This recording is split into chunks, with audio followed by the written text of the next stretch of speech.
All right, so mistake number 3 is buying too much gear. So as I was saying earlier, I was always investing into a lot of different pieces of gear that I didn't even necessarily need. I just thought, well, I can use it for maybe this scenario or this scenario. And then a lot of times those scenarios don't actually come. And when they do come, it's infrequent. It's so infrequent that it wasn't really worth putting that money into that piece of gear anyway, or even just constantly feeling the need to upgrade my camera. A lot of us creators, we always feel inadequate by the gear we have, like it doesn't shoot in 4K or it doesn't shoot in 10-bit or 4K 120 or so on. And a lot of those limitations that we have in our cameras makes us feel like we are not actually good creatives. And we always think to ourselves, hey, if I just buy this certain piece of gear, then my videos will be so much better. I'll be able to charge more. I'll be able to raise my day rate and so on.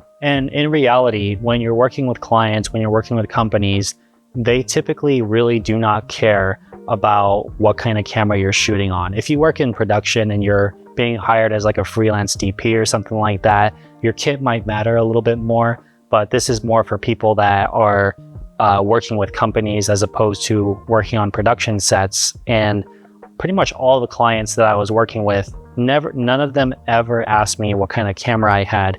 They always hired me based off of my work. So instead of buying a new camera, thinking that it's going to get me more work and more jobs, I would have just used the camera that I had, used the tools that I had, and just created like spec projects. Because if you were to create spec projects and actually showcase what you can actually do with whatever camera that you have, then that can actually give companies a much more accurate look into what kind of level of work you can actually produce. And then when you actually land clients from those spec projects using the camera that you already have, you could be given budgets where you can actually use that budget and invest into a new camera if you decided to, and you could actually just pay it cash instead of having to do payments on it every month or just working gigs to basically just pay it off. Also, with buying too much gear, I wasn't actually investing into my business skills. And because I wasn't investing into my business skills, then basically my business was staying stagnant. And because it was staying stagnant, even though I bought a new camera, I'm basically still at that same level in my business, still getting the same clients, still getting the same kind of work, still getting the same kind of referrals. So you're basically just doing the exact same thing, but with a better camera. And if you're not happy with the amount of money that you're typically making from the clients that you do get, it's going to make paying for new gear that you get a little bit harder, as opposed to if investing into business skills to actually grow my business, get better clients, and then land higher paying projects.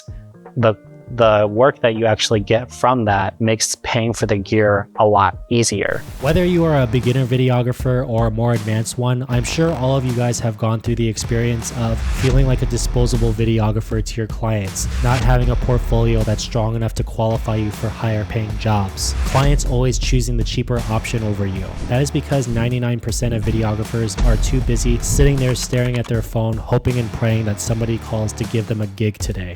And as a result, you're struggling to make a living as a full-time creative. I went through the exact same struggles. I was stuck in a cheap client cycle where I was working on a bunch of low-paying projects and just nobody really seeing the value in my work. And it was my dream to be able to get out of that cycle and start working on projects that were creatively fulfilling to me. That is why I created the Commercial Videographer Blueprint. It is the exact same framework that I use to land my dream clients, grow my video production business, and work on more creatively fulfilling projects. This exact same framework is what I used to be able to land one of my dream projects, where I was able to film a documentary that had Tony Hawk in it.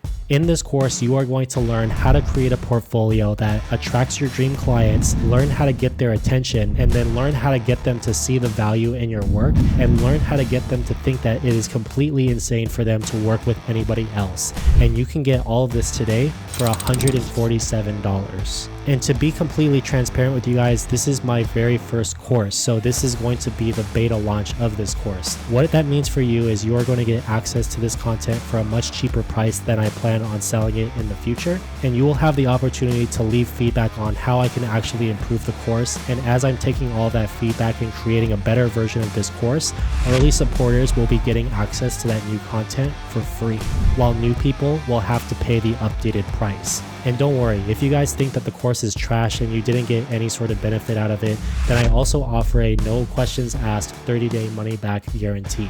So if you're ready to stop struggling as a videographer and you're ready to take control of your business and finally get clients to see the value in your work, then click on the link in the description below to learn more.